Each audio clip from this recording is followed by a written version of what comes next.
রমজানে মাঝে মাঝে তারাবির নামাজ ছুটে যায়। যদি আমার তারাবির নামাজ ছুটে যায়, এতে কি আমার রোজা আদায় হবে বা রোজার পূর্ণতাতে কোনো সমস্যা হবে কিনা? ভাইরা আমার, রমজান মাসে তারাবির নামাজ না পড়লে আমরা অনেকে মনে করি যে তার রোজাতে বোধহয় অসুবিধা হবে। এটা সম্পূর্ণ ভুল ধারণা। তারাবি একটা ইবাদত, রমজানের রোজাটা আরেকটা ইবাদত। যেহেতু তারাবি না পড়লেও রমজানের রোজা হয়ে যায়, তাহলে তারাবি পড়ার কি আর দরকার আছে? কেন? রোজা তো হয়ে যাবে। আলাদা ইবাদত। রোজা রাখা একটা ইবাদত, তারাবি পড়াটা আরেকটা ইবাদত। নবী করিম সাল্লাল্লাহু আলাইহি সাল্লাম একই হাদিসে দুটি কথা বলেছেন, মান কামা রমাদানা ঈমানান ওয়া ইহতিসাবান গুফিরা লাহু মা তাকাদ্দামা মিন যামবি। একই হাদিসে বলেছেন, মান সামা রমাদানা ঈমানান ওয়া ইহতিসাবান গুফিরা লাহু মা তাকাদ্দামা মিন যামবি। যে ব্যক্তি ঈমান এবং ইখলাসের সাথে রমজানের রোজা রাখবে, আল্লাহ তার পূর্বের গুনাহ মাফ করবেন। যে তারাবি পড়বে তারও পূর্বের গুনাহ মাফ করবেন ইনশাআল্লাহ। এই জন্য ভাইরা, তারাবির নামাজ পড়তে হবে। এটা সুন্নাহ, গুরুত্বপূর্ণ সুন্নাহ, সাধারণ সুন্নাহ না। নবী সাল্লাল্লাহু আলাইহি সাল্লাম ছাড়েন নাই, সাহাবীরা ছাড়েন নাই। কোনো ওযর ছাড়া তারাবি ছাড়া যাবে না। জামাত ছুটে গেলে একা একা হলেও পড়বেন, কিন্তু কোনো কারণে পড়তেই পারলেন না, সফরে আছেন, ট্রাভেলে আছেন, বাসে ছিলেন, ট্রেনে ছিলেন, নাইটে সফর করেছেন, তারাবি পড়তেই পারেন নাই, ইনশাআল্লাহ আপনার রোজা হয়ে যাবে। তাই বলে তারাবিকে অনেকে অবহেলা করেন আজকাল, যেটা তো সুন্নাত, না পড়লেই কি। এই অবহেলাটা আরেকটা দোষের। তাহলে আমাদের মধ্যে দুইটাই সীমালঙ্ঘন। কেউ মনে করেন তারাবি না পড়লে রোজাই হবে না, এটা হলো বাড়াবাড়ি। আবার অনেকে মনে করে তারাবি না পড়লেই বাকি, এটা হলো ছাড়াছাড়ি। এই বাড়াবাড়ি এবং ছাড়াছাড়ির মধ্যে আমাদের থাকতে হবে। আল্লাহ আমাদের তৌফিক দান করুন। হুজুর, রমজান মাসে কন্যার বাড়ি থেকে ছেলের বাড়িতে ইফতার না পাঠালে শ্বশুর শাশুড়ি গালমন্দ করে, এমন অবস্থায় কি করা উচিত? কন্যার বাড়িতে কি ইফতার পাঠানো উচিত? আপনার কাছে জানতে চাই। ভাইরা আমার, আমাদের সমাজে বহুল প্রচলিত, বহুল প্রতিষ্ঠিত কুসংস্কারগুলোর মধ্যে থেকে একটি হলো এটি যে মেয়ের বাবার বাড়ি থেকে রমজান আসলে ইফতারের বিভিন্ন আইটেমের জন্য ছেলে, ছেলের মা, ছেলের বাবা, ছেলের গোষ্ঠী, ছেলের বিভিন্ন মহিলারা, ওই ফ্যামিলির তারা অপেক্ষায় থাকে। আল্লাহর জমিনে যদি 10টা নিকৃষ্টতম ছোট লোকই থাকে, তার একটা হলো এইটা। যুবক ভাইরা, কোন যুবক হাত তুলে বলতে পারবেন যে আমার শ্বশুরবাড়ি থেকে রমজান উপলক্ষে এরকম কোনো ভিক্ষাবৃত্তি আমরা করতে দেই নাই? বলতে পারবেন কেউ? দেখি কার কার বুকে পাঠা বলা আছে, হাত তোলেন। হয় নাই যাদের। বাবাজি, আপনি হাত তুলছেন, আপনাদের আমার তো এগুলো ছিলই না। আপনি হুদাই ক্রেডিট নিচ্ছেন কেন? এগুলো তো নতুন, আমাদের দেশে নতুন ফিতনা শুরু হয়েছে। এই দাঁড়িয়ালা ভাই, আপনি হাত তুলছেন কি বুঝা? বলেন বলেন, কি বুঝে হাত তুললেন? আপনার শ্বশুরবাড়ি থেকে ইফতার আসে নাই? হ্যাঁ, আসে নাই? বিয়ে করছেন? হ্যাঁ, বিয়ে করছেন, শ্বশুরবাড়ি থেকে ইফতার আসে নাই? গরিব তারা, মানে কারণ কি? ভাইয়েরা আমার, এদেশ থেকে যৌতুককে ওলামায়ে কেরাম মিম্বর থেকে, মাহফিলের মঞ্চ থেকে ঝেঁটিয়ে বিদায় করেছেন, আলহামদুলিল্লাহ। যৌতুকের অভিশাপ থেকে এদেশকে মুক্ত করেছেন ওলামায়ে কেরাম। এক চেটিয়া অবদান এদেশের ওলামায়ে কেরামের এই কাজটা। যৌতুক চলে গেলে কি হবে? ইফতারের নামে যৌতুক এখনো বাকি আছে, এইটা আমাদের দূর করতে হবে কি হবে না? অনেক যুবক আছে, তারা বলে যে আমার শ্বশুরবাড়ির লোকেরা খুশি মনে দেয়। ভালো করে শুনে রাখেন, 2 নাম্বারের অপর নাম হলো এখন খুশি মনে দেওয়া। ঘুষখোর সেও বলে খুশি হয়ে দিস, যৌতুকখোর সেও বলে বেহিসাব খুশি হয়ে দিস। শুধু খুশি হয়ে না, জোর করেও দেয়। জোর করে দিবে না, কি করবে? তার মেয়েটার শান্তি দরকার তার। আপনি যদি বাপের বেটা হয়ে থাকেন, মুসলমানের সন্তান হয়ে থাকেন, বিনয়ের সাথে শাশুড়িকে বলবেন, শ্বশুরকে বলবেন, কোনো কিচ্ছু আমার এখানে পাঠাবেন না, পাঠালে আমি মনে কষ্ট পাবো, উল্টা পারলে আমি দিব। একটা কথা আমি সবসময় বলি ভাই, একটা মেয়েকে কষ্ট করে গর্ভধারণ করা, জন্মের পর থেকে নিয়ে তাদেরকে পড়ালেখা ভরণ পোষণ দিয়ে বড় করে যখন সে সার্বিকভাবে একজন পূর্ণাঙ্গ মানুষে পরিণত হয়েছে, সুশিক্ষিত হয়েছে, সুস্থ সবল হয়েছে, সুঠামদেহী হয়েছে, তখন তাকে ছেলে পক্ষের হাতে তুলে দেয়। সারা জীবন এই মহিলাটার পেছনে ইনভেস্ট করেছে কে? তার বাবা মা। আর ভোগ করছে কে? স্বামী এবং স্বামীর ফ্যামিলি। ঠিক না ভাই? ঠিক। পড়ালেখা করাইছে মেয়ের বাপ মা, ওই পড়ালেখা দিয়া, ওই শিক্ষা দিয়া স্বামীর ছেলে মেয়েকে সে পড়ালেখা করায়। ঠিক না ভাই? ঠিক। রান্না বাড়াটা শিখাইছে তার মা, ওই শিক্ষা দিয়ে রান্না বাড়া করে খাওয়ায় কারে? স্বামীকে, শ্বশুর শাশুড়িকে। ঠিক না ভাই? ঠিক। তাহলে উচিত হলো ছেলে পক্ষের মেয়ে পক্ষকে এটা বলা, বেঈসাবকে বলবে, ছেলের বাবা মেয়ের বাবাকে বলবে, বাবাজি বা ভাই, আপনার মেয়ে তাকে মানুষ করতে যত টাকা পয়সা লাগছে তার সব কিছু আমি দিতে চাই। এরপরেও তো কোনো মানুষ কেনা যায় না, এটা কেনার জন্য দেওয়া না, অন্তত কৃতজ্ঞতা আদায়ের জন্য দেওয়া, এটা বলা দরকার ছিল।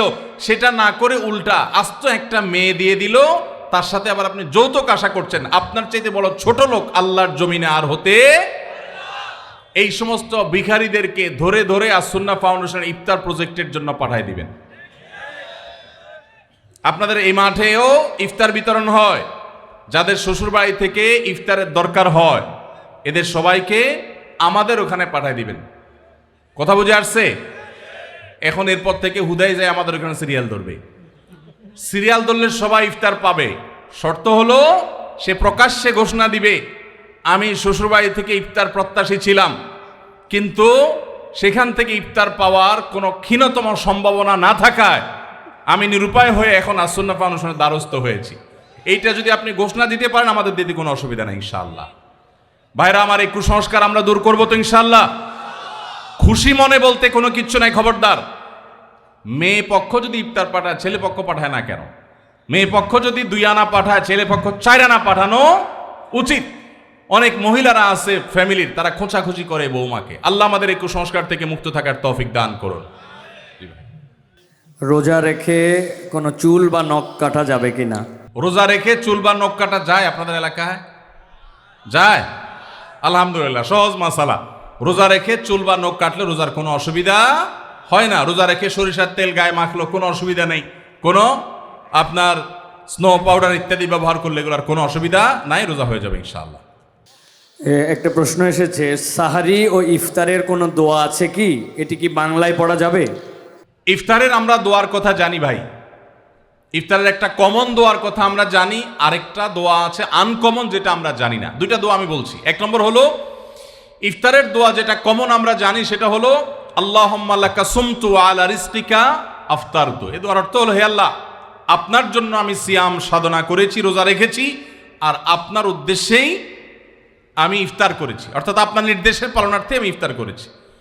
এই যে আল্লাহুম্মা লাকা সুমতু আলা রিজকিকা আফতারতু, এটা ইফতারের একটা দোয়া। আরেকটা দোয়া হলো যাহাবা যামা ওয়াবতাল্লাতিল উরুক ওয়া সাবাতাল আজরু ইনশাআল্লাহ। অনেকে এটা জানেন মাশাআল্লাহ। যাহাবা যামা মানে আমার পিপাসা দূর হয়ে গেছে, ওয়াবতাল্লাতিল উরুক আমার শিরা উপশিরাগুলো সব সিক্ত হয়ে গেছে, ওয়া সাবাতাল আজরু ইনশাআল্লাহ এবং আল্লাহ চাহেন তো এই রোজার বিনিময় আমার জন্য অবধারিত হয়ে গেছে। এই যে দোয়া ইফতারের, এটা কি ইফতারের আগে করবেন না মাঝখানে করবেন না শেষে করবেন?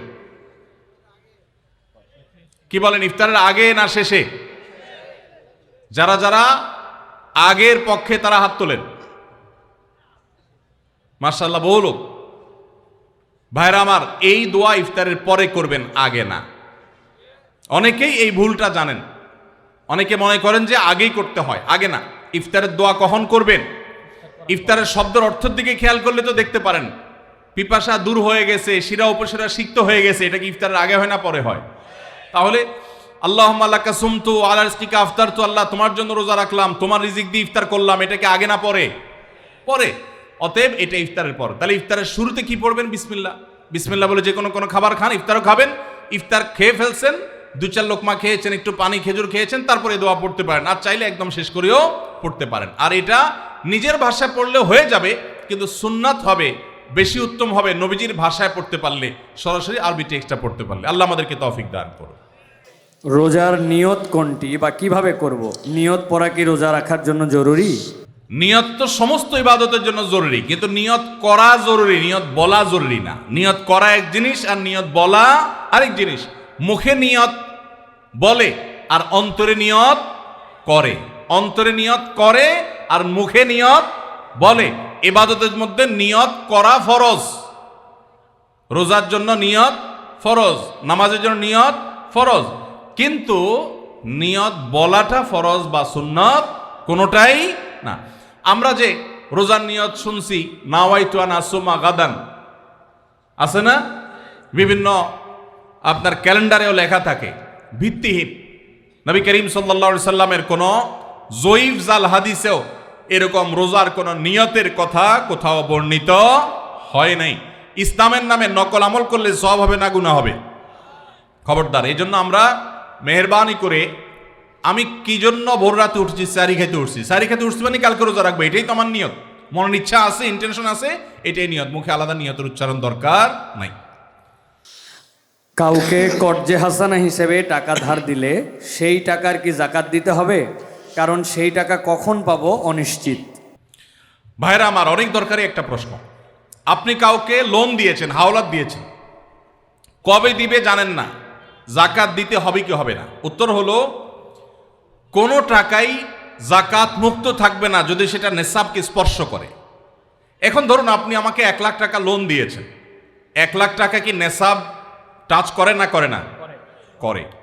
85 গ্রাম রূপা কেনার মতো টাকা থাকলেই নেসাব হয়ে যায়। তো 1 লাখ টাকায় 85 গ্রামের বেশি রূপা কিনা যায়, অতএব এটা নেসাব। নেসাবের মধ্যে যেহেতু আছে, অতএব এই 1 লাখের জাকাত কাউকে না কাউকে দিতে হবে। এখন টাকাটা আমি লোন নিয়েছি আর উনি আমাকে লোন দিয়েছেন, এখন যদি বলেন যে আমার জাকাত দিতে হবে, তো আমি তো টাকার মালিকই না, টাকা তো ওনার। তো এই জন্য যিনি লোন দিবেন জাকাত তিনি দিবেন। এখন একটা প্রশ্ন হয়, ভাই এটা কোনো কথা হইল? বেচারা টাকা লোন দিছে, হাওলাত দিছে সওয়াবের আশা, আবার তার জাকাতও তার দেওয়া লাগবে, কেমন কথা? উত্তর হলো, ইমানদার লোন দিলে সওয়াব আছে না নাই? কিরকম সওয়াব ধারণা আছে? কে বলতে পারেন লোনের সওয়াব কি? কি সওয়াব বলেন তো? মাশাআল্লাহ মাশাআল্লাহ। এলাকায় মানুষ দেখা যায় বেশ কোরআন হাদিসের ইলম রাখেন। কোন কোন ক্ষেত্রে লোন বা হাওলাত দিলে দান করলে যে পরিমাণ সওয়াব হয় তার চাইতে বেশি সওয়াব হয়। এখন একটা প্রশ্ন ওঠে, এটা আবার কেমনে? দান করে দেওয়া মানে তো একসাথে দিয়ে দেওয়া, লোন দেওয়া মানে তো দিলাম আবার নেওয়ার জন্য, তো সওয়াব আবার বেশি কিভাবে হয়? সেটার ব্যাখ্যা হলো, ধরেন ওনাকে আমি 10 টাকা দান করলাম, ওনার দান দরকার, কিন্তু ওনার দানটা কেন দরকার? উনি এই 10 টাকা দিয়ে একটা কলা খাবে, যেটা আসলে তার এমন কোনো আহামরি প্রয়োজন নাই, এটা না খাইলেও তার চলে, পেট ভরা আছে। এখন একটা কলা খাইতে মন চাইছে, টাকা নাই, আমি 10 টাকা তারে সাদাকা করলাম, দান করলাম। এই দানের চাইতে ওনার দরকার হলো লোন, এমন লোন যে লোন দিয়া তার জীবন রক্ষা হবে, কঠিন কোনো কাজ হবে। এখানে এই দানের চাইতে এই লোন দিলে সেটা সওয়াব আল্লাহর কাছে বেশি হবে। আরো বিভিন্ন ব্যাখ্যা হাদিসের আছে। এই জন্য ভাইরা, লোন যে দিবে সে তো সওয়াব পাবে, বিধায় জাকাত দেওয়ার কারণে তার যে টাকা কমতেছে এতে তার হারাবার কিচ্ছু নাই, এই জন্য তাকেই জাকাত দিয়ে যেতে হবে। এখন কথা হলো, পাওয়ার সম্ভাবনা নাই। যদি এমন হয় যে পাওয়ার সম্ভাবনা, তাহলে জাকাত আপনাকে এখন দিতে হবে না, একসাথে পাইলে যে ক বছরে জাকাত দেন নাই সেগুলো দিতে হবে। আর যদি কখনো না পান তাহলে না দিলে কোনো গুনাহ হবে না। জি। একজন রোজাদারের জন্য রমজানের প্রতিটি দিনের আমলের রুটিন কি হবে? কিভাবে সে তার রোজা কাটাবে? মাশাআল্লাহ, আমাদের একটা নতুন বই বের হয়েছে এবার, সেটা হলো মাহে রমাদানের 27 আমল। এই যে বইটা একটা হাতের সামনেও আছে, মাশাআল্লাহ। এটা মূলত আমাদের একটা বক্তব্যের নির্যাস। এর আগে সোনাইমুড়িতে একটা বক্তব্যে আমরা মাহে রমজানের উপরে একটা গবেষণা করে 27টা আমল কোরআনের আলোকে বের করেছি, সেটা উপস্থাপন করেছি, পরে এটাকে বই আকারে আনা হয়েছে। এখানে রমজানে আপনি কি কি করবেন তার সবগুলোর তালিকা দেওয়া আছে। অতএব এটার আলোকে আপনি আমল করতে পারেন, চাইলে ভিডিও বক্তব্যটা শুনে নিতে পারেন। একবারে সকাল থেকে রাত পর্যন্ত একটা সুনির্দিষ্ট রুটিনের মধ্য দিয়ে কাটাবেন, আর কিচ্ছু করতে পারেন না পারেন। শুধু একটা কথা বলে যাই, রমজান মাসে ফরজ রোজা রেখে অন্তত কোনো প্রকার হারাম কাজ, গুনাহের কাজ করবেন না, বাস এটুকু যদি করতে পারেন ইনশাল্লাহ আপনার রমজান সাকসেস। চেষ্টা করা যাবে না ইনশাল্লাহ?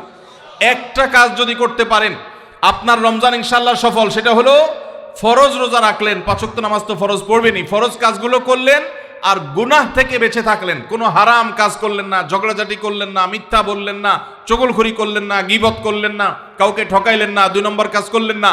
এই গুনাহমুক্ত যদি রমজান কাটাইতে পারেন আপনার রমজান সাধনা সার্থক ইনশাআল্লাহ। আল্লাহ তৌফিক দান। রমাদানে কখন দোয়া করলে দোয়া কবুল হয়? রমাদানে কি দোয়া কবুলের আলাদা কোনো সময় আছে কিনা? রমাদানে কখন দোয়া করলে দোয়া কবুল হয় ভাইরা? নবী সাল্লাল্লাহু আলাইহি সাল্লাম বলেছেন সালাতুন লা তুরাদ্দু দাওয়াতুহুম, 3 ব্যক্তির দোয়া ফেরত দেওয়া হয় না। এর ভিতরে এক ব্যক্তি হলেন ওই ব্যক্তি যেই ব্যক্তিকে আল্লাহ তাআলা রোজা রাখার তৌফিক দিয়েছেন। as-সাইমু হাত্তা ইফতির, ইফতার রাখ পর্যন্ত রোজাদারের দোয়া কবুল হয়। কিন্তু স্পেশালি ইফতারের আগের টাইমটা দোয়া কবুল হয়, যে টাইমে আমরা ছোলা মুড়ি মিশানোতে ব্যস্ত থাকি, ওই টাইমটাতে দোয়া কবুল হয়। এই জন্য ছোলা মুড়ি যা মেশানো দরকার আগে মিশায়া সূর্য ডুবার আগে 10-15টা মিনিট মনোযোগ দিয়ে দোয়া করবেন ইনশাআল্লাহ। রমাদানে কিভাবে আল্লাহর কাছ থেকে ক্ষমা পাবো? গুনাহ মাফের সবচেয়ে বড় মাধ্যম কি?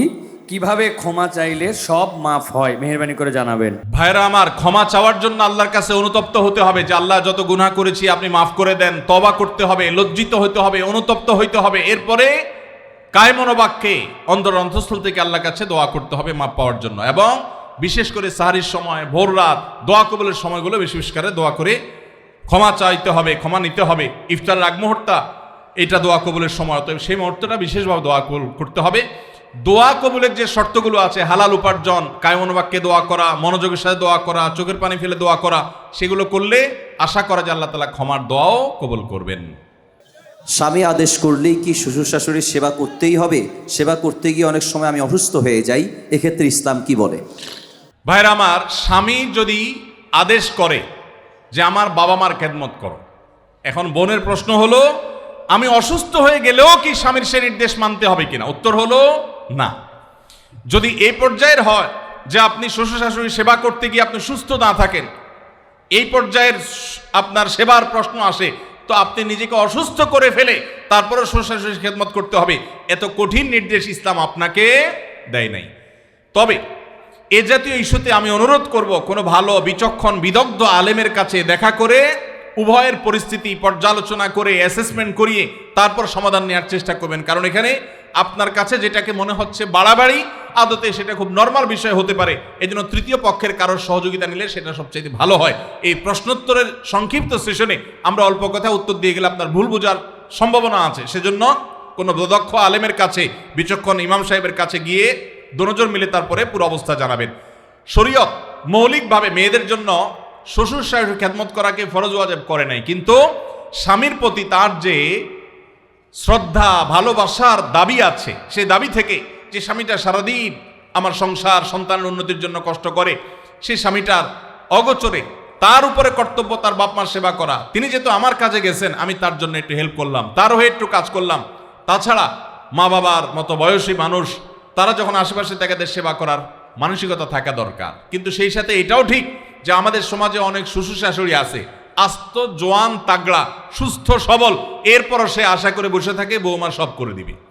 এটা খুব বাজে একটা অভ্যাস। অনেক শ্বশুর শাশুড়ি আছে তারা মনে করে বৌমা ঘরে আসছে মানে হলো কাজের মেয়ে ঘরে আসছে, অতএব আমাদের এটা বাই ডিফল্ট পাওনা হয়ে গেছে। এটা খুবই বাজে একটা উদাহরণ। শ্বশুর শাশুড়িদেরও আল্লাহর কাছে বিচার আছে, তারা জুলুম করলে, সীমালঙ্ঘন করলে তাদেরও দায় আল্লাহ তাআলার কাছে থাকবে। নিজের মেয়েটা তাকে দিয়ে কোনো কাজ করায় না, আরেক ঘরের মেয়ে আসছে তাকে দিয়ে সারাদিন গাদা খাটনি করা, এটা জুলুম। অতএব জুলুমও করা যাবে না, আবার বোনরা শ্বশুর শাশুড়িদেরকে ইগনোরও করবেন না। আল্লাহ তাআলা আমাদেরকে আল্লাহর নির্দেশকে যথাযোগ্যভাবে মানার তৌফিক দান করুন।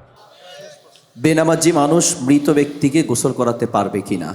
মৃত ব্যক্তিকে বেনামাজি গোসল করাইলে গোসল হয়ে যাবে, কোনো অসুবিধা হবে না। তবে সন্দেহাতীতভাবে এটা মুসলমানদের কর্তব্য। কোনো এলাকাতে কেউ মারা গেলে যারা দিনদার মুসলমান তারা তাকে কবরস্থ করবে এবং তার দাফন কাফনের ব্যবস্থা করবে। কোনো বেনামাজি করলেও আদায় হয়ে যাবে ফরজটা সবার পক্ষ থেকে ইনশাআল্লাহ। বাথরুমে অজু করার বিধান কি?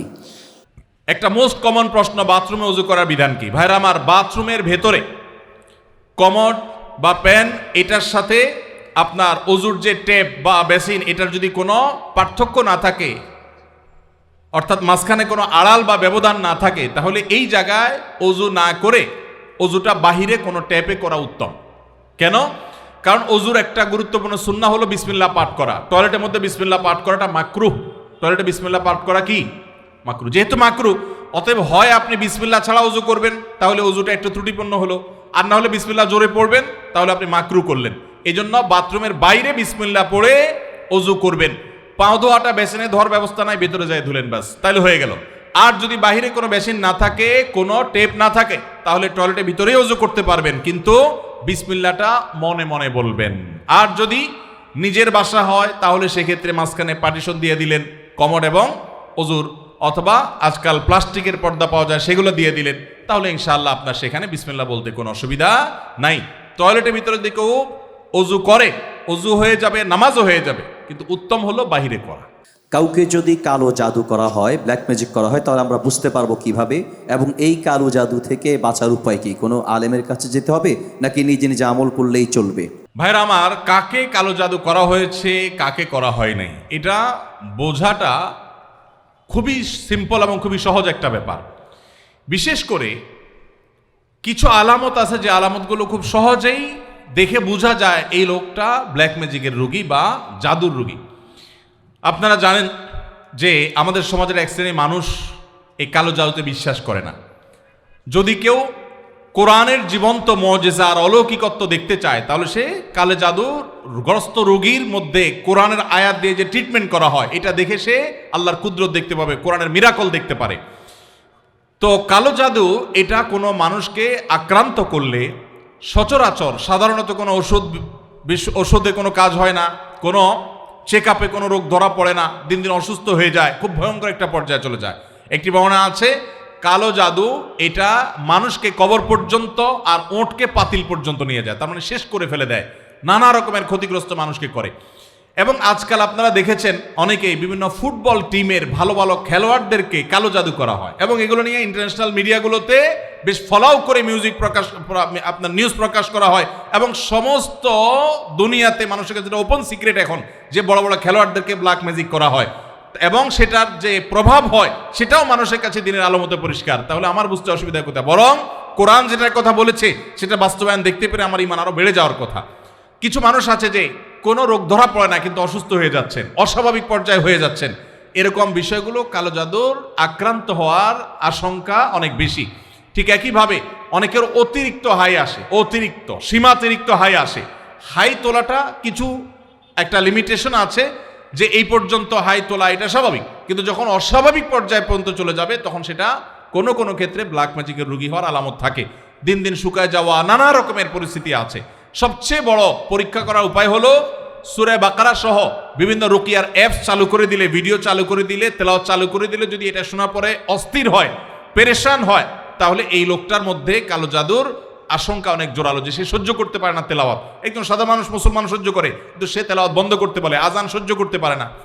এরকম বিষয়গুলো সাধারণত ব্ল্যাক ম্যাজিক কাউকে করা হয়েছে তার একটা আলামত হয়। সবচেয়ে ভালো হয় ভালো কোনো রাকির কাছে গেলে তারা এটাকে অ্যাসেসমেন্ট করতে পারে বিভিন্নভাবে, এবং ধরা পড়ে যে তার কালো জাদু হয়েছে কি হয় নাই। আজকাল এই আপনার রাকিদের নামে অনেক লোকজন আছে যারা কবিরাজি করে, উল্টাপাল্টা পদ্ধতি করে, ভালো মানুষও কালো জাদুর রোগী বানায় দেয়। অনেকে আছে নাম, বাপের নাম বললে বলে দেয় যে জাদু করছে কি করছে না, এগুলো সবই বোগাস, এবং এগুলো কোনো সঠিক পদ্ধতি না। আমার পরিচিত একজন বলল যে আমার এক দাদা বহু আগে মারা গেছেন, তো এরকম এক কবিরাজের কাছে যাই বললাম আমার দাদার নামে এটা, তার বাপের নামে এটা, দেখেন তো তার কোনো জাদু আছে কিনা। বলে হায় হায় রে, শেষ করে ফেলছি, তো আর বেশি দিন বাঁচবে না, অথচ অনেক মরে শেষ।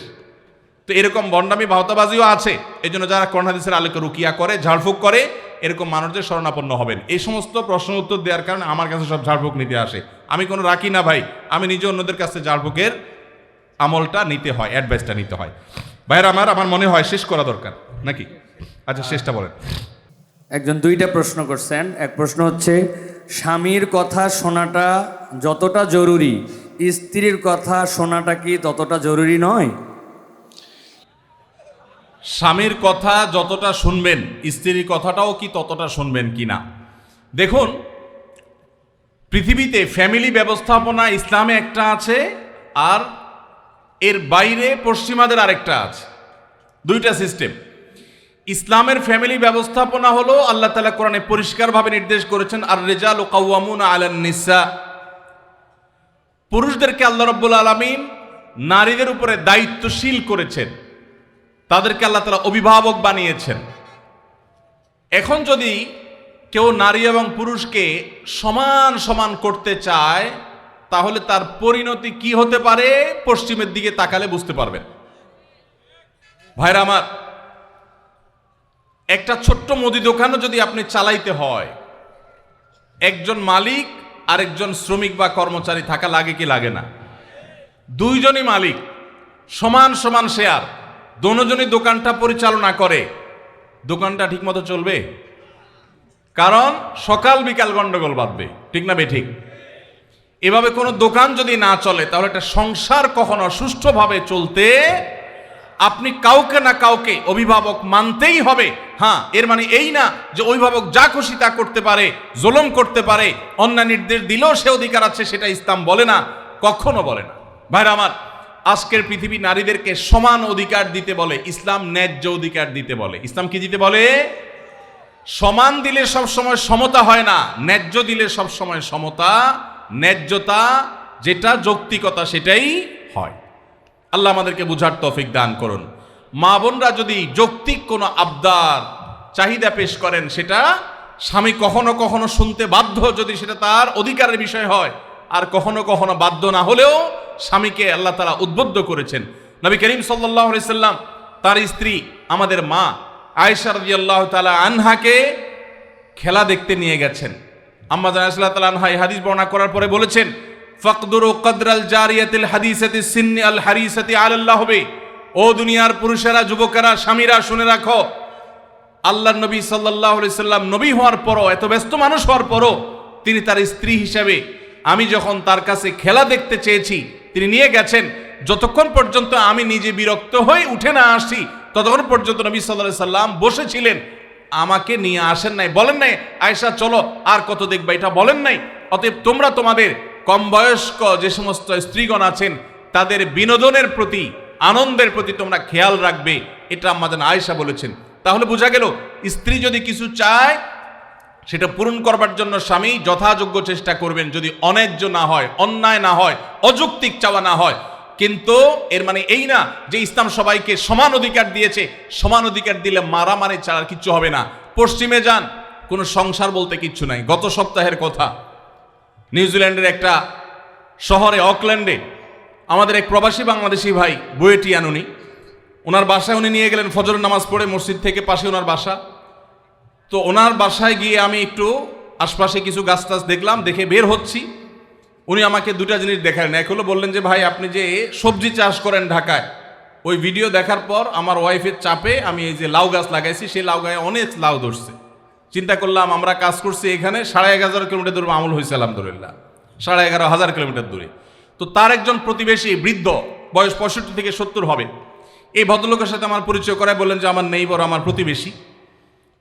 তো আমি বললাম যে তার বাসা যে শুনশান নীরব, ব্যাপার কি? তো বললো যে তার বাসায় কেউ নাই, তার কোনো ফ্যামিলির সদস্য নাই, 20 বছর সে এই বাসাতে আছে, কোনো সদস্য নাই, বয়স 65 থেকে 70। গায়ে দেখি যে ময়লা আবর্জনা লেগে আছে, ভোরবেলা কোত্থেকে কাজ করে আসছে, পরিশ্রম করে খায় দায়। আমি অবাক হয়ে গেলাম। আমাদের দেশে একজন বৃদ্ধ মানুষ 20 বছর ধরে একা একা তিনি উপার্জন করে চলতে হয়, তার দেখভাল করার কেউ নাই। এটা কি কল্পনা করা যায়? আপনি যদি ট্রাভেল করেন সারা দুনিয়াতে দেখবেন বৃদ্ধ বৃদ্ধ মহিলা 60, 65, 70, 80 বছর একা একা ট্রাভেল করছে, কেউ তাদের সাথে নাই। ইসলাম যে পরিবার ব্যবস্থাপনা রেখেছে, এটার উপরে পোদ্দারি করতে গিয়ে গোটা পৃথিবীর বেশিরভাগ দেশগুলো নিঃস্ব হয়ে গেছে। অতএব আমরা যারা আল্লাহর বিধানের সাথে পাল্লা দিতে যাব, তাদের গোল্লায় যাওয়া ছাড়া কোনো উপায় থাকবে না। মেয়েদেরকে ইসলাম সমান অধিকার দিতে বলে না, কোনো কোনো ক্ষেত্রে ছেলেদের চাইতে বেশিও দিতে বলে, আবার কোনো কোনো ক্ষেত্রে কমও দিতে বলে, যেখানে যতটুকু প্রয়োজন ততটুকু। অতএব শেয়ানে শেয়ানে সমানে সমানে যদি নড়তে চান, তো ওদের যে অবস্থা হয়েছে, সংসার ভেঙে গেছে, পরিবার ব্যবস্থা ভেঙে গেছে, সে অবস্থা আমাদের হবে। আমি ওই ভাইকে জিজ্ঞেস করলাম, এই লোকটা ফ্যামিলি ছাড়া কেন থাকে? কারো কি একা থাকতে ভালো লাগে? তখন তিনি আমাকে বললেন, ভাই স্বাদে থাকে না, এই জন্য ফ্যামিলি ছাড়া থাকে যে বইয়ের সাথে তো 2 দিনে বেশি 3 দিন বনবে না। নিয়ম হলো, আইন হলো, বেশিরভাগ উন্নত দেশগুলোর আইন একই রকম। 3 বছর যদি বিবাহ লাস্টিং করে, বিচ্ছেদ হলে স্বামীর যা উপার্জন আছে তার অর্ধেক স্ত্রী, স্ত্রীর যা উপার্জন আছে তার অর্ধেক স্বামী পেয়ে যাবে। এই আইনের কারণে মানুষ বিবাহ করতে চায় না, অবৈধ সম্পর্ক দিয়ে সে কাজ সারে, যার কারণে সন্তান হয় না, জেনারেশনের মধ্যে গ্যাপ তৈরি হয়ে যাচ্ছে। আল্লাহ তাআলা আমাদেরকে ইসলামের মতো সুমহান জীবন বিধান দিয়েছেন, এর চেয়ে যৌক্তিক, এর চেয়ে সুন্দর, এর চেয়ে সুখ, এর চেয়ে দাম্পত্য শান্তি আর কোন সমাজে কল্পনা করা যায় না। আল্লাহ তাআলার শুকর সেজন্য। স্ত্রীর স্বর্ণের জাকাত কিভাবে দিবে? স্বামী নাকি স্ত্রী দিবে? স্ত্রীর যদি আয় রোজগার না থাকে কিন্তু স্বর্ণ আছে, তাহলে তার জাকাত কিভাবে আদায় করবে? ভাইরা আমার, স্ত্রীর স্বর্ণের জাকাত কে দিবে? স্ত্রীর স্বর্ণের জাকাত দিবেন যিনি স্বর্ণের মালিক। এখন প্রশ্ন হলো, স্ত্রীর স্বর্ণের মালিক কে? কে বলে স্ত্রী? আপনি দিয়ে দিয়েছেন একসাথে? ঠিক আছে, এদিকে একবার বলছেন স্বামী, আমার ভাই মুফতি মোহাম্মদ আলী ভাই বলছেন স্ত্রী। ভাই, উনি মুফতি মানুষ বলে ফেলছে, আমি কেমনে ওনারে ভুল বলি?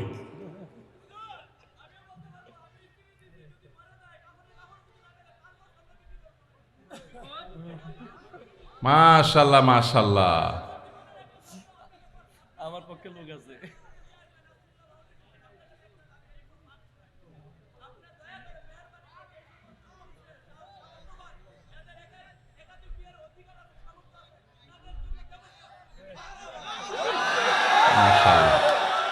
যুবক পোলাপান একটাই পায় না, আপনি কোন একাধিক? আমরা একটা চিন্তা শেষ হয়ে যেতেছি, একটারে বাপ মা বিয়ে করেন, আপনি কোন একাধিক বিয়ে করাইতে? আল্লাহ তাআলা যুবকদের একটা বিয়ে অন্তত ব্যবস্থা করুক, এরপরে যার সাধ্য তৌফিক থাকবে শর্ত সাপেক্ষে সে ইনসাফ করতে পারলে একাধিক করবে। যাই হোক ভাই, বউয়ের স্বর্ণের মালিক কি বউ না স্বামী?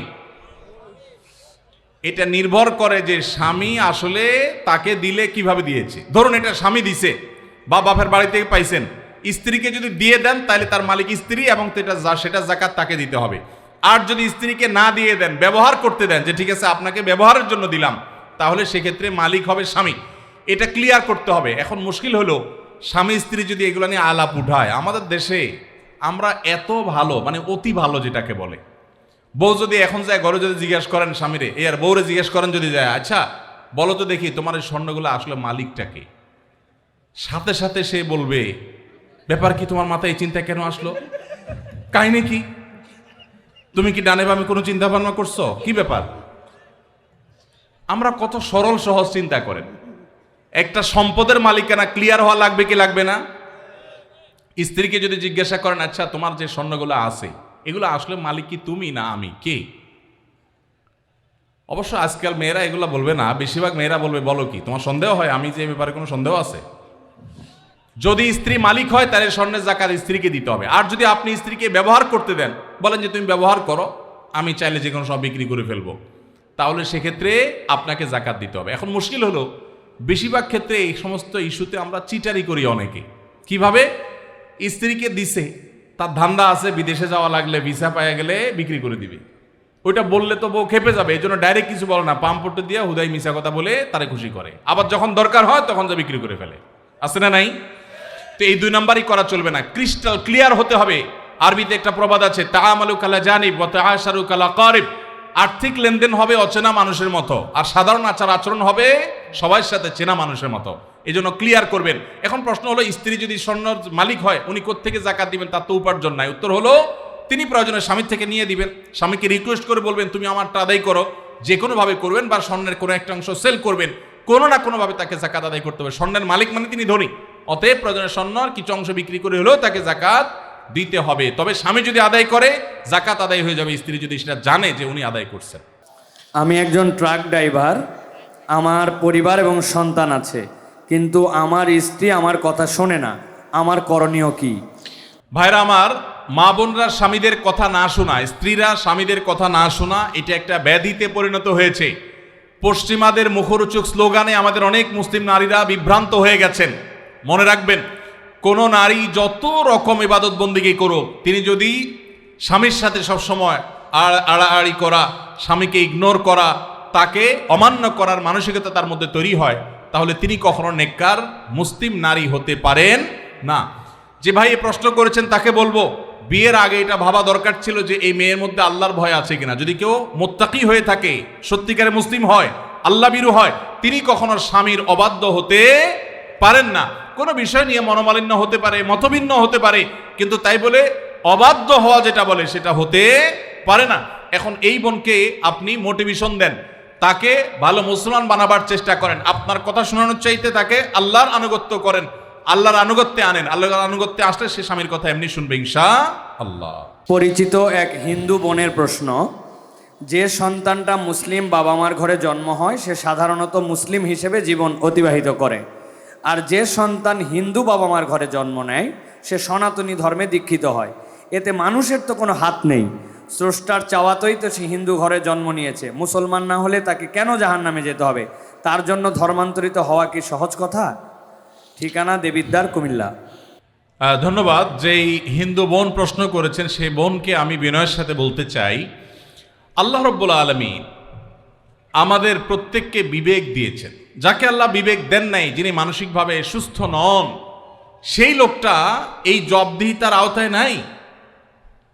আল্লাহ যাকে সুস্থ বিবেক দিয়েছেন তাকে তার বিবেক সত্যের প্রতি অনুসন্ধান করার, সত্যের পথ খুঁজে বের করার শক্তি সামর্থ্য দিয়েছেন। এটা ঠিক যে মুসলিম পরিবারে জন্মগ্রহণ করার কারণে একজন শিশু একটা অ্যাডভান্টেজ পায় ইসলাম গ্রহণ করবার জন্য। একজন শিশু তিনি অন্য ধর্মাবলম্বী মা বাবার ঘরে জন্মগ্রহণ করার ফলে সে এই অ্যাডভান্টেজটা পায় না, এটা ঠিক। কিন্তু আল্লাহ যে তাকে বিবেক বুদ্ধি দিয়েছেন, সেই বিবেক বুদ্ধি খরচ করা তার কর্তব্য। তার কাছে ইসলামের দাওয়াত যদি পৌঁছে থাকে, ইসলাম যে একমাত্র সত্য ধর্ম, সেই আহ্বান যদি পৌঁছে থাকে, আল্লাহ কোরআনে বলেছেন ইন্নাদ-দীনা ইনদাল্লাহিল ইসলাম, ইসলাম হলে আল্লাহর কাছে একমাত্র মনোনীত দিন। আল্লাহ বলেছেন ওমান ইয়াবতাগি গায়রাল ইসলামি দীনান ফালান ইউকবালা মিনহু, যে ব্যক্তি ইসলাম ছাড়া অন্য কোনো ধর্মকে দিন হিসাবে গ্রহণ করবে সেটা আল্লাহর কাছে অ্যাকসেপ্ট হবে না। এই যে অ্যাকসেপ্টেড হবে না দিন ছাড়া অন্য, ইসলাম ছাড়া অন্য কোনো কিছু, এই দাওয়াত পৌঁছার পর তার দায়িত্ব হয় তার বিবেককে খরচ করা, এটা আসলেই সত্য দিন কিনা সেটা অনুসন্ধান করা। সে এতটুকু যদি না করে তাহলে সে তো আল্লাহর কাছে দায়ী হবে। হ্যাঁ, যেটা আপনি বলেছেন যে অমুসলিম পরিবারে জন্মগ্রহণ করে ইসলাম গ্রহণ করা কি সহজ কাজ? না, সহজ কাজ না, কঠিন কাজ। আর এই কঠিন কাজের জন্যই তো তার বিনিময় এত বেশি যে সে যত পাপ করেছে আল্লাহ তাআলা এই কঠিন কাজটা করার কারণে তার সব মাফ করে দিবে। আল ইসলামু ইয়াহদিমু মা কানা ক্বাবলাহু, ইসলামের আগে সবগুলো আল্লাহ তাআলা মাফ করে দিবেন, কারণ সেই কঠিন কাজটা করেছে। মুসলমানকে তো এরকম আল্লাহ তাআলা তার পুরো প্রোফাইল ডিলিট করে দেওয়ার মতো কথা বলেন নেই। এটা নতুন ইসলামে যারা আসবেন তাদের জন্য রয়েছে। আর যারা খ্রিস্টানদের সম্পর্কে আল্লাহ বলেছেন আহলে কিতাবদের সম্পর্কে যে তারা যদি ইসলামে আসে তাদেরকে ডাবল সওয়াব আল্লাহ তাআলা দিবেন, কষ্ট হবে, ফ্যামিলির বিরুদ্ধে তাকে যেতে হবে, এই জন্যই তো আল্লাহ তাআলা এই রিওয়ার্ডগুলো তাকে দিচ্ছেন। আল্লাহ আমাদের সবাইকে হেদায়েত লাভ করার তৌফিক দান করুন। কাউকে আল্লাহ তাআলা মুসলিম বাবা মার ঘরে জন্মগ্রহণ করিয়ে অ্যাডভান্টেজ দিয়েছেন, কাউকে আল্লাহ তাআলা মুসলিম সোসাইটির মধ্যে রেখে অ্যাডভান্টেজ দিয়েছেন, কাউকে আল্লাহ বিবেক বুদ্ধিতে শার্প রেখে তাকে অ্যাডভান্টেজ দিয়েছেন। অ্যাডভান্টেজ সবাই কম বেশি পাচ্ছে, তবে আমাদের কাছে শুধু নিজেদের দুর্বলতাটাই চোখে পড়ে। আল্লাহ আমাদেরকে হেদায়েতের পথে পরিচালিত করুন, বলুন আমিন। ভাই আপনারা উঠা বসা করেন না, একটু বসেন, আমরা আর কয়েকটা প্রশ্ন উত্তর দিয়ে শেষ করবো ইনশাআল্লাহ। জি, বিভিন্ন অ্যাপ ব্যবহার করার কারণে বিভিন্ন পয়েন্ট দেওয়া হয়ে থাকে, এইসব পয়েন্ট ব্যবহার করে বিভিন্ন অফার নেওয়া জায়েজ হবে কিনা? ভাইরা আমার, যদি কোনো অ্যাপস ইউজ করলে আপনাকে পয়েন্ট দেয়, সেই পয়েন্ট আপনি এক্সচেঞ্জ করে কোনো সুবিধা নেন, কোনো টাকা পয়সা পান, এটা জায়েজ হবে এই শর্তে যে সেই অ্যাপটা যদি হারাম কিছু না হয়, সেটা ব্যবহার করলে যদি কোনো গুনাহের কাজ না হয়, তাহলে আপনি এটা করতে পারেন। আজকাল অনেক জুয়ার অ্যাপস বের হয়েছে, অনেক হারাম অ্যাপস আছে, সেগুলো এ ধরনের অফার দিয়ে থাকে, সেগুলো অ্যাপস ব্যবহার করাটাই ইটসেলফ একটা হারাম কাজ। অতএব সেখান থেকে পয়েন্ট নিয়ে উপার্জন করলে সেটা হারামই হবে। অতএব আপনি কোন অ্যাপস ব্যবহার করছেন আর কি পয়েন্ট দিচ্ছে আপনাকে, সেটা হলো দেখার বিষয়। আমার শ্বশুরবাড়ির লোকজন আমার স্ত্রীকে জোর করে আমার কাছ থেকে আলাদা রাখে, অথচ আমার স্ত্রী আমার সাথেই থাকতে চায়, এক্ষেত্রে আমার করণীয় কি? আপনার ও প্রশ্ন ঠিক আছে ভাই, অনেক কমবখ্ত বাপ মা আছে, হতভাগা বাপ মা আছে, কপাল পোড়া, মেয়ে স্বামীর সংসার করতে চায় কিন্তু বাপ মা বাধা দেয়, আছে না নাই? মেয়েটা ভালো কিন্তু বাপ মা ফুসলায়, আরে আমার ভাতের অভাব পড়ছে না কিন্তু চলে আস। এর মতো কপাল পোড়া বাপ মা আর হতে পারে না। বাইরে আমার, বেশিরভাগ সংসারে স্বামী স্ত্রীর মধ্যে অশান্তি সৃষ্টি করে তৃতীয় পক্ষ। কারা করে? তৃতীয় পক্ষ। আমি এই জন্য বলি, সাক্ষাৎ শয়তান যদি দেখতে চান, একবারে আপাদমস্তক শয়তান, তাহলে স্বামী স্ত্রীর মধ্যে অশান্তি সৃষ্টি করার জন্য যে ভূমিকায় অবতীর্ণ হবে, এ হলো সাক্ষাৎ শয়তানের ভূমিকা অবতীর্ণ হয়েছে। কথাকে বুঝাতে পারছি? শয়তান সবচেয়ে খুশি হয় কোন কাজে জানা আছে আপনাদের? কোন কাজে সবচেয়ে বেশি শয়তান খুশি হয়? কোন সংসার ভেঙে দিলে, স্বামী স্ত্রীর মধ্যে বিচ্ছেদ হলে। আপনারা হাদিস শুনছেন, প্রসিদ্ধ হাদিস, শয়তান তার সিংহাসন পানির উপরে স্থাপন করে এবং শয়তান তার চেলাদেরকে ছেড়ে দেয়। চেলারা সারাদিন আকাম কুকাম করে সারাদিন অপকর্মের পরে ফিরে এসে তাদের দলনেতাকে বলে, আমি একজনকে খুন করিয়েছি একজনকে দিয়ে, আরেকজনকে দিয়ে একটা মিথ্যা বলিয়েছি, আরেকজনকে দিয়ে মাদকাসক্ত করিয়েছি, আরেকজনকে দিয়ে অমুক জেনা করিয়েছি। তখন শয়তান বলে, হ্যাঁ অবশ্যই কিছু না কিছু করেছ। কিন্তু যখন কোন শয়তান এসে বলে একজন স্বামী স্ত্রীর মধ্যে বিচ্ছেদ ঘটায় দিছি, তখন শয়তান বলে তুমি সবচেয়ে বড় কাজ করছো। সে সবচেয়ে বড় খুশি হয়। যে সমস্ত পুরুষেরা মহিলাদেরকে অথবা পুরুষদেরকে উস্কায়, দেখবেন যে অনেক মহিলাকে যায় অনেকে বলে, ভাবি আপনার মতো মানুষের সাথে ভাই রাগ করে কেমনে? মানে আপনার মতো এত ভালো, এত ভদ্র, এত রূপবতী মানুষটার সাথে রাগ করে যে কেমনে? এত পাষাণ সে কিভাবে হয়? বুঝবেন যে এই লোক হলো সাক্ষাৎ ইবলিস। আবার একই কথা ওই পুরুষ লোকটাকে যদি বলে যে ভাই আপনি তো রাজপুত্র, মাশাআল্লাহ, আপনার কপালে রাজরানী আসলেও কম হবে ভাই, তাহলে তার উস্কায় দিচ্ছে। তার মানে সে মনে মনে চিন্তা করবে, তাহলে আমার বউ এটা আমার জন্য আসলে মানায় না, আমি তাহলে এত বেশি যোগ্য পুরুষ। তাহলে তার স্বামীর সাথে, তার স্ত্রীর সাথে তার দূরত্ব বাড়বে কি বাড়বে না? তাহলে এই যে পামপট্টিটা দিল, এই পামপট্টি দেওয়া লোকটা হলো সাক্ষাৎ ইবলিসের ভূমিকা অবতীর্ণ হয়েছে। অতএব খবরদার, স্বামী স্ত্রীর মধ্যকার অশান্তি সৃষ্টি করার জন্য কেউ তৃতীয় পক্ষের ভূমিকা রাখবেন না। এমনকি সেটা যদি বাপমাও যদি হয়, সে বাপমা আল্লাহর কাঠগড়ার আসামি হবেন। বহু ছেলেদের বাপ আছেন, ছেলেদের মা আছেন, শ্বশুর শাশুড়ি আছেন, বৌমার ব্যাপারে ছেলের কান ভারী করে দেয়, আছে না নেই? ছেলেটা থাকে বিদেশ, তার কানটা ঝালাফালা করে দেয়। এরা সবাই কিয়ামতের ময়দানে আল্লাহর কাছে আসামি হবে। খবরদার, এরকম কোনো ষড়যন্ত্র করা যাবে না। চেষ্টা করতে হবে স্বামী স্ত্রীর মধ্যে মনোমালিন্য হলে সেটাকে আরো দূর করে দিতে হবে, সেটা আরো দূর করে দিতে হবে। আল্লাহ আমাদেরকে তৌফিক দান করুন। মসজিদের ইমাম সাহেবরা যারা আছেন, ফ্যামিলি কাউন্সিলিং করবেন। এলাকাতে কোথা স্বামী স্ত্রীর সাথে মনোমালিন্য চলছে, তাদের মধ্যে সালিসি করবেন, তৃতীয় পক্ষ হয়ে মিলাবার চেষ্টা করবেন, ভাঙার চেষ্টা করবেন না। আল্লাহ আমাদেরকে তৌফিক দান করুন। যে মা বাপ তার মেয়েকে ফুসলাচ্ছে স্বামী সংসার না করার জন্য, যৌক্তিক শরঈ কোনো কারণ ছাড়া যদি এটা করেন, তারা কবিরা গুনাহে লিপ্ত হোক। তারা মা বাপ সন্তানকে তারা আল্লাহর নির্দেশ থেকে বাহিরে তারা নিতে চাচ্ছে। ফ্যামিলি ব্যবস্থাপনা এবং দাম্পত্য জীবনের সুখ শান্তি ইসলামে খুবই গুরুত্বপূর্ণ বিষয়। আল্লাহ তাআলা আমাদেরকে বোঝার তৌফিক দান করুন। ভাইরা আমার, আলহামদুলিল্লাহ, দীর্ঘ সময় পর্যন্ত আপনারা অনেক কথা শুনেছেন। আর অনেক প্রশ্ন আমার কাছে ছিল। এই প্রশ্নের উত্তর ইনশাআল্লাহ বিদিল্লাহ আমরা অন্য কোথাও, বগুড়াতে পরশুদিন আমাদের প্রোগ্রাম আছে ইনশাআল্লাহ, সেখানে আমরা সর্বশেষ এবছরের প্রোগ্রাম ইনশাআল্লাহ, সেখানে আমরা উত্তর দেওয়ার চেষ্টা করব। আমরা যে সমস্ত কথা শুনলাম, জানলাম, বুঝলাম, আল্লাহ আমাদের সবাইকে আমল করার তৌফিক দান করুন।